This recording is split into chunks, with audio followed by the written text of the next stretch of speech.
तरफ मोदी जी जनता से रिक्वेस्ट कर रहे हैं कि हमें मौका दे दीजिए तीसरी बार, दूसरी तरफ देखा जाए तो अमित शाह ताल ठोक के कह रहे हैं कि हम तो भारी बहुमत से आएंगे। क्या वजह क्या लग रही है? देखिए, ये जो अब सरकारें चल रही है ना, ये अंग्रेज जब 47 में हम लोगों को पार्टीशन करके गए थे, तो वो अंग्रेज जब जाते थे ना, वो 3 बातें कह के गए थे, और वो ये चीजें पार्टियां ये मुद्दे लेके ये अंदर खाने, source is force, money is power, ये 3 मुद्दों के ऊपर सरकारें चल रही हैं। सोर्स भी इनकी है, फोर्स भी इनकी है, और मनी की पावर भी इनकी है।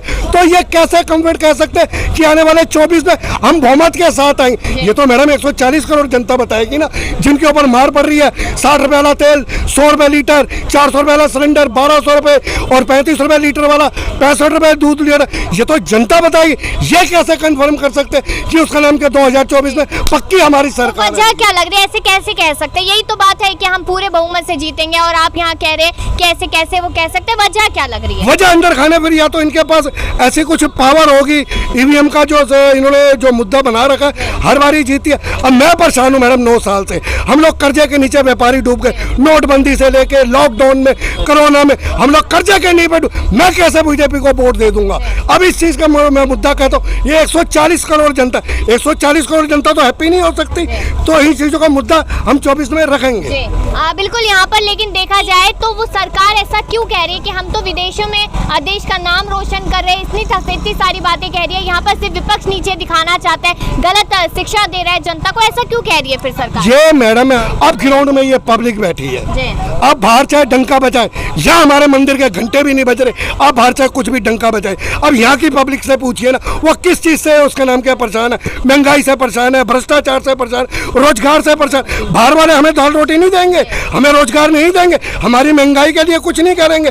तो ये मेरा कहने का मतलब है, अब ग्राउंड जीरो पे उतरिए। हमें राहुल गांधी जी या केजरीवाल जी, हम किसी पार्टी का बुरा नहीं कहते, ग्राउंड जीरो पे राहुल गांधी जी जाते, एक ट्रक में सफर कर लेते हैं, एक मोटरसाइकिल वाले के साथ चले जाते हैं, एक गरीब आदमी के साथ खाना कर, वो समस्या सुन रहे हैं। जो उन्होंने 3000 किलोमीटर यात्रा करी है, वो नफरत की राजनीति नहीं कर रहे, वो आम आदमी से मिल रहे, हमसे मिल रहे। क्या प्रॉब्लम है जी? 2014 में रेडी पटरी वालों के लिए मोदी जी कानून लेके आए थे, वो कहते हैं कानून पैक, हमारे लिए सिर्फ वोट बैंक का गरीब आदमी है और कुछ नहीं है ये जी। लेकिन यहाँ पर देखा जाए तो रोजगार की जब बात आती है तो बीजेपी ये कहती नजर आती है कि जो नफरत के बाजार में मोहब्बत की दुकान राहुल गांधी ने खोली है, तो इस बार ने राहुल गांधी को रोजगार मिल गया है, वरना वो भी ऐसे ही वेले घूम रहे थे। देखिए मैडम, ये तो खैर एक जो राजनीतिक मुद्दा होता है, ये एक एलिगेशन एक दूसरे पे लगाने के जो जरिए होते हैं। आज जो राहुल गांधी ने 3000 किलोमीटर यात्रा करी है, आज मानता मैं उनके पास उनके इतनी राजनीति अनुभव नहीं था, आज वो 3000 किलोमीटर यात्रा करके लोगों से मिले, तो आज हमें भी अच्छा लग रहा है, चाहे सरकार आए या ना आए। एक इंसान को क्या होता है, आम आदमी पब्लिक को हम लोग वोट डालते हैं, हम कहते हैं हमारी सरकार है, सुने। हमारी कोई सरकार नहीं सुन रही मैडम। हम लोग बेरोजगार हैं, हम लोग भ्रष्टाचार से परेशान है, महंगाई से परेशान है, किसको हम अपने मुद्दे सुनाएं? ये मेरे कहने का मतलब। तो उम्मीद क्या लग रही है अब 24 को देखते हो? यहाँ पर इंडिया नाम को लेकर मोदी जी कहते हैं मुजाहिदीन इंडिया को जोड़ दिया, ईस्ट इंडिया को जोड़ दिया, इतनी बड़ी बात यहाँ पर मोदी जी नहीं। अब जो इतनी अब ये जो एलिगेशन है मुजाहिदीन जो इंडिया का नाम रख लिया, अब कांग्रेस भी तो इनके ऊपर मानहानि का केस कर सकते हैं। इंडिया का नाम हमारे भारत का नाम है, एक पार्टी ने अपने नाम रखा है इंडिया का, तो उसके अंदर कोई बुराई तो नहीं है। आप एलिगेशन लगा रहे हैं, मुजाहिदीन से जोड़ रहे हैं, तो ये एलिगेशन भी आपका गलत है करना। बिल्कुल। यहाँ पर आप क्या कहेंगे सर? यहाँ पर परेशान होंगे, परेशान लग रहे हैं आप, तो क्या कहेंगे कि सरकार यहाँ पर लगातार कह रही है महंगाई नहीं है? परेशान तो बहुत ही रही है। हाँ। परेशानी कोई कमी थोड़ी रही है। अच्छा। हाँ। महंगाई लग रही है? महंगाई बहुत ही बढ़ रही है। तो महंगाई ऐसा क्यों लग रहा है कि महंगाई बढ़ रही है? पहले नहीं थी क्या? पहले इतनी महंगाई नहीं थी। अच्छा, तो अभी कितनी ज्यादा हो गई है? इतनी ज्यादा परेशानी क्यों हो रही है फिर? वो तो सरकार की वजह से हो रही है। क्यों? सरकार तो विकास कर रही है ना। सरकार विकास क्या कर रही? पहले 15-15 लाख रुपए खाते में डाल रही। हाँ। वो कहाँ गए? देखिए मैडम, ये ना ये जो लॉजिकल बात है, ये चीजें हम लोग बहुत इसका विरोध करते हैं। आप कितने बड़े पद पे बैठे हैं, आप अमित शाह जी हैं, पकोड़े तल्ले हो दिस यार, हो दिस वो कहते हैं हम झोला लेके चल देंगे, हम तो फकीर है।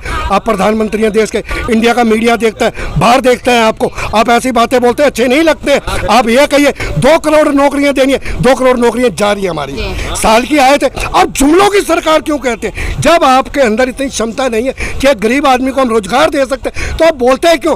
15 लाख का मुझे पता है, इन्होंने चलो जुमला कहा है या कुछ हूद इस यार प्रधानमंत्री आप जुमला कहते हैं। अमित शाह कहते हैं, उनका कौन सा बेटा अमित शाह का पकौड़े तल रहा है?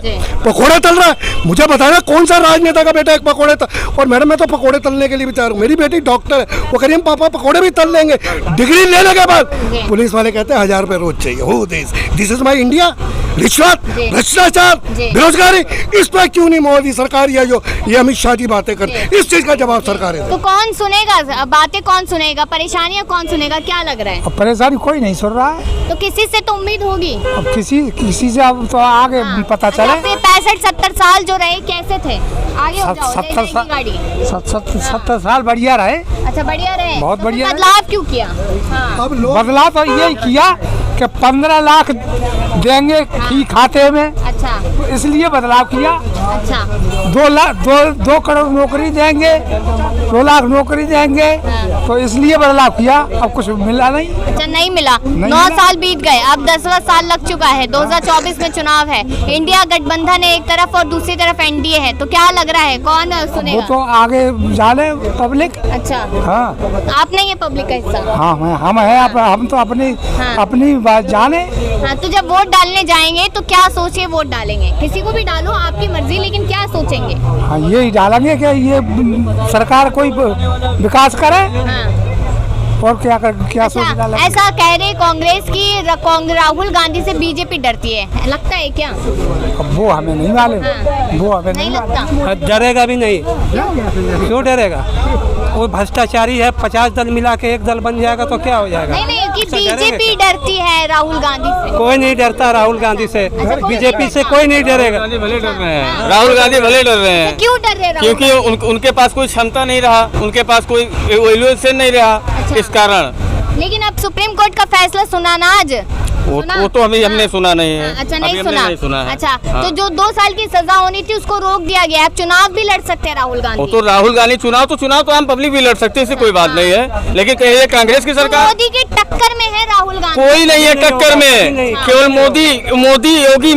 अच्छा बस मोदी योगी। 2029 में है योगी बाबा और मोदी जी, और 2000 उसमें 5 साल बाद योगी बाबा आएंगे। योगी बाबा आएंगे। महंगाई नहीं है? महंगाई कुछ नहीं है। ये बताइए, पहले 150 रुपया था मजदूरी, तब चावल था 10 रुपया किलो, आज मजदूरी है 350 रुपया, और चावल है 32 रुपया। तो क्या कहाँ महंगाई हुई है? अच्छे दिन आ गए, अच्छे दिन आ गए हैं। 15 लाख अब न बदलना है। 15 लाख मिला, हाँ मिल गया। कहाँ मिला? राम मंदिर बन गया। अच्छा तो राम मंदिर से क्या रोजगार चल जाएगा? हाँ रोजगार चलेगा। कहाँ चलेगा? क्या बात है, रोजगार नहीं चलेगा। कैसे चलेगा? 2 करोड़ का है, हाँ 2 करोड़ का रोजगार कैसे चलेगा? फिर युवाओं को नौकरी मिल जाएगी? इनकम मिलता है मंदिर से। भारत का इकोनॉमी मंदिर से कितना % है आप जानते होंगे। मैं ये कह रही हूँ कि युवाओं को नौकरी मिल जाएगी। क्या सबको मतलब नौकरी, ऐसे? सबको नौकरी मिला हुआ। देगा मंदिर। हाँ, बताइए। मंदिर दाल रोटी दे रहा है। हाँ कह रही कि रोजगार मिल जाएगा। हाँ, मंदिर दाल रोटी दे रहा है हमको। और क्या अच्छा लगा है? और अच्छा लगा 370 हट गया। अच्छा उससे आपको क्या फायदा? फायदा हुआ, क्या? बहुत फायदा हुआ। क्या हुआ? वहाँ पाकिस्तान का झंडा गड़ता था, अच्छा इंडिया जीतता। हाँ। भारत 170 हटने से इन्होंने कश्मीर में प्लॉट ले लिया है। आज मैडम जब वहाँ से जो पंडित आए थे, आज तक कश्मीरी यहाँ पे नहीं जाके राजी, वो कहते हैं भाई साहब किताबों में 370 हटी है, हम लोग जाए ना तो वहाँ हमारा दिल कांप पड़ता है, हिम्मत नहीं पड़ती। जो प्रॉपर कश्मीरी पंडित है वो नहीं जा रहे। कौन ले रहा है? अडानी प्लॉट ले रहा है, अंबानी प्लॉट ले रहा है। आप कैसे कह सकते हैं कि 370 हट गई, वहाँ लोग सेफ है? तो ये मेरे जवाब ना ग्राउंड में, अब ये अंधभक्ति बनी हुई है लोगों की बने। लोग कहते हैं 60 साल में कांग्रेस ने कुछ काम नहीं करा, इसका मतलब सीता भूखे नंगे नीचे आए थे। 60 साल में कोई विकास, कोई मेडिकल, कोई कॉलेज, कुछ 1 लाख रुपए का मकान था कांग्रेस के टाइम में, आज वो 5 करोड़ का है।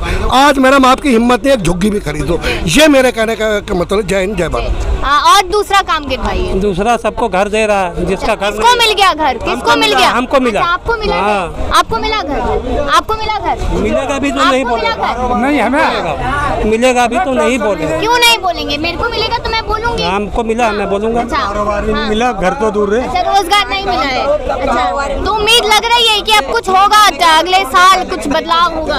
अगले साल क्या बदलाव होगा? कह रहे राहुल गांधी को मौका दीजिए। मौका तो गैर किसी को देना ही नहीं है। किसी को नहीं देना। अच्छा, कोई सरकार नहीं होगी देश में तो कैसे चलेगा देश? खुद ही कमाएंगे, खुद ही खाएंगे। खुद ही कमाएंगे, खुद ही खाएंगे। तो पहले भी तो वही कर रहे थे। पहले करते रहते ना। और काम गिनवा दीजिए। बीजेपी जीतेगा, काम नहीं गिनाना हमको, अच्छा, कितना भी महंगाई हो जाए। अच्छा, लोग कह रहे हैं यहाँ पर कि ईवीएम उनकी है इसलिए जीतेगी बीजेपी। बीजेपी जीतेगी, पूरा देश में जीतेगी। अच्छा, तो ईवीएम उनकी है? हाँ? ईवीएम उनकी है? हाँ, अच्छा, ईवीएम बीजेपी की है? ईवीएम कह दिया आपने, कह हम दिया। जनता हैं, हम बोलेंगे, कह दिया अब हम आपने। वोट देंगे बीजेपी को। हाँ। किसी का ताकत है तो रोक ले। हाँ, अच्छा, बीजेपी को आप वोट हाँ। देंगे। अच्छा, किसके सपोर्टर हैं? मैं तो सपोर्टर नहीं हूँ। तो फिर आपने जब एक पॉइंट पकड़ के फिर उनको क्यों बोला कि बीजेपी ईवीएम उनकी है तो बीजेपी उन्होंने जीतेगी? कहा, मैंने नहीं कहा। ठीक है। उन्होंने कहा। देखिए क्या है, मुंह से कुछ ना कुछ निकल जाता है, जैसे राहुल गांधी के मुंह से ही निकल क्या जाता है निकला था? क्यों? क्या? कभी बोले थे आलू डालेंगे सोना निकलेगा। मोदी जी ने कहा था, राहुल गांधी ने नहीं कहा। ठीक है, कुछ कुछ वर्डे जो होते हैं ना कभी कभी निकल जाते हैं भावनाओं में। हाँ। तो उसको एक मुद्दा नहीं बनाया। जैसे आप तो किसी आपने एग्जाम्पल यहाँ पर किसी- गलत दिया। आपने एग्जाम्पल आपने किसी बातों को अगले को पकड़ के आप उसी बातों को दोहराने लगी कि नहीं आपने बोला, बातों से निकल जाती है, निकल जाती है बात, इसका कोई वो नहीं है। तो एक बार निकलेगा, दो बार निकलेगा, 3 बार उन्होंने वही बात दोहराई है। मैडम। आपको क्यों बुरा लग गया? बुरा इसलिए लग गया कि आप एक ही चीज को पॉइंट को पकड़ के उसको आप सिद्ध करना चाह रहे, नहीं कि वो उनकी बातें सही है। तो आप बता दीजिए, मोदी जी कह रहे कि मौका दे दीजिए, सपने पूरे कर देंगे। हो गए पूरे 9 साल में? देखिए 9 साल में वो उन्होंने करके दिखाया जो अभी तक नहीं हुआ। जैसे कि लोगों का भला आज के डेट में दिख रहा है, रोडे बनी चमके, विकास हुआ अपने इंडिया का। आज विदेशी जो है कि लोग आ रहे हैं यहाँ पे, विदेशी तो पहले भी आते थे। आ रहे थे मगर उस तरीके से नहीं आ रहे थे जिस तरीके से अभी आकर और लोगों को बढ़ावा दे रहे हैं, नई नई रोजगार यहाँ पे ला रहे हैं। जैसे कि अभी रोजगार होता है तो युवा सड़कों पे नहीं घूमते। ठीक है, मानते हैं, मगर अभी क्या है, 20 क्या हुआ, G20 होगा अभी। होगा ना। तो ये क्या है, एक विकास का ही तो दौर है, लोगों को वहाँ पे मिलेगा ना। अच्छा, और जो महंगाई से जनता परेशान है, वो तो हर लोगों के राज्य में ही महंगाई आई है और इनके भी राज्य में आई है। महंगाई का वो अब इतना बढ़ चुका है। ऐसा कोई नहीं है कि किसी के राज्य में महंगाई ना आई हो। आप बताइए, ऐसा कौन व्यक्ति है जिसके राज्य में महंगाई ना हो? हम बात पे बात करें। मोदी जी ने कहा था 50 रुपए का पेट्रोल कर देंगे, ठीक है, नहीं हुआ। उन्होंने सिलेंडर आप देखिए कितने का था और आज कितने का, ये महिलाएं सवाल उठाती हैं। बात सही है, मगर क्या है ना, कभी कभी क्या होता है, कोई चीज कहा हुआ बात सही नहीं होता है। क्योंकि जब इंसान करने से पहले जो बोल देता है, सोच लेता है, वो 100% नहीं होता है। इसलिए मोदी जी भी जो बोल दिए, हम मानते हैं कि 100% नहीं करें, मगर हाँ, कहीं ना कहीं पेट्रोल का और गैस का दाम बढ़ा के तो कहीं ना कहीं दूसरे चीज़ों में उन्होंने कुछ ना कुछ किया है। जैसे वही तो मैं पूछ रही हूँ, महिलाओं को सुरक्षा भी नहीं है, युवा बेरोजगार है, महंगाई है, महंगाई है, जैसे कि देश में काम नहीं हो रहे, कहाँ हो रहा है? क्या काम नहीं हो रहा सिर्फ राम मंदिर बना के आप राम मंदिर की बात करें, उससे रोजगार नहीं राम मंदिर नहीं बना। आज गुंडागर्दी कितना कम हो गया है, पहले क्या बच्चा जितने गुंडागर्दी, कितने मर्डर हो रहे हैं। आप कह रहे हो गुंडागर्दी बंद हो गई है, टीनेजर्स के जो बच्चे हैं वो कितने धमकियां देते हैं कि हाँ हो रहे हैं, और उनका लोग आता बेटी बचाओ बेटी पढ़ाओ। आप मुझे ये बता दिए कौन से स्टेट में बेटियां बच रही हैं और पढ़ रही हैं? बेटियों के साथ रेप हो रहे हैं, कोई उनके लिए आवाज़ उठा रहा है, उस चीज़ को दबा देते हैं। यूपी गवर्नमेंट स्पेशली इस चीज़ पे कोई इस चीज़ पे कोई पॉइंट ऑफ व्यू नहीं है, कोई स्टैंड नहीं लेगा। ये नहीं है कि मोदी जी 100% गलत हैं, बट 50% एब्सोल्युटली गलत हैं, 60% गलत है मेरी नज़रों में। तो उन्होंने करा क्या है? यूपी के लिए कह रहे हैं कि वहाँ पे माफियाओं को खत्म कर दिया, फिर ये कौन कह रहे हैं? माफियाओं को ऐसा कुछ नहीं है, माफियाओं को खत्म कर दिया। आप यूपी में जाइए, आपको पता है लोकल एरियाज का सफाई अभियान जो है इनका, यहाँ देख लो आप कितनी सफाई है जहाँ आप खड़े हो। आप लोकल एरिया में आके जाके देख लो वहाँ कितनी सफाई है। आप मुझे एक जगह बता दो लोकल एरिया में। एक मिनट, जब से केला खाया यही डाल दिया तो गद्दी। सफाई करने से पहले मेरी बात सुनो, उनका नारा स्वच्छ रखो भारत। सफाई करने से पहले जो है आपको खुद साफ रखना पड़ेगा, वो सफाई करने नहीं आएंगे। सफाई हम तुम ही करेंगे, समझ गए ना? सफाई हम तुम ही करेंगे, सफाई हम तुम कोशिश करेंगे तो सफाई होगी। मैं ये नहीं उनका जिम्मा नहीं है देश को साफ रखने का, जिम्मा आपका और हमारा है। एक मिनट, उनका जिम्मा नहीं है ना, तो लोकल एरियाज में डस्टबिन रखवा दिए, जो बाहर कूड़ा फेंके उस पर जुर्माना रखिए, जुर्माना तो फालतू चीजों पे रख रहे हैं जी। उस पर जुर्माना अभी रखिए। क्या लग रहा है कि पिछला समय अच्छा था, अभी का समय अच्छा है? पिछला समय ज्यादा अच्छा था, जो लास्ट जनरेशन है वो ज्यादा अच्छी है, ये वाला बिल्कुल अच्छा नहीं है। यहाँ लड़कियां बिल्कुल सेफ नहीं है। अभी हम भी जाते हैं ना तो कॉल करके पहले घर में बताना पड़ता है कि हम ऐसा इशू है, अभी हम आने में देर लगेगी, तो घर वाले परेशान हो जाते हैं। पहला नहीं था कि पहला ऐसा कुछ नहीं था। और एक बात बताऊं, तो अभी ऐसा कहा जा रहा है, थोड़ा पॉलिटिकल से रिलेट करते हैं अपने आप को, पॉलिटिकल से। पॉलिटिक्स तो हर जगह नहीं, ये कहते हैं, ये गवर्नमेंट को कहते हैं कि एकता रखिए। पहली बात तो इनके पॉलिटिक्स में एकता नहीं है, आप अपने पॉलिटिक्स में एकता रखिए, फिर आप गवर्नमेंट से एक्सेप्ट करिए कि वो एकता रखेगी। अच्छा, अभी जो गठबंधन हुआ है इंडिया नाम का, तो उसमें ऐसा लगता है कि उसमें एकता है? तो एक गठबंधन क्या हुआ है, कंट्रोवर्सी देखिए आप, हर जगह हो रही है, हर किसी के अंदर, कोई बीजेपी से कर रहा है, कोई एएपी, हर किसी से कंट्रोवर्सी हो रही है। जब हर जगह कंट्रोवर्सी हो रही है, इशू इतना होता है, वो इतना बड़ा हो जाता है, तो कंट्रोवर्सी तो हर जगह हो रही है। ऐसा लग रहा है राहुल गांधी को जो राहत मिल गई है पूरी तरीके से, तो कुछ होगा 24 में बड़ा? ये तो वक्त बताएगा।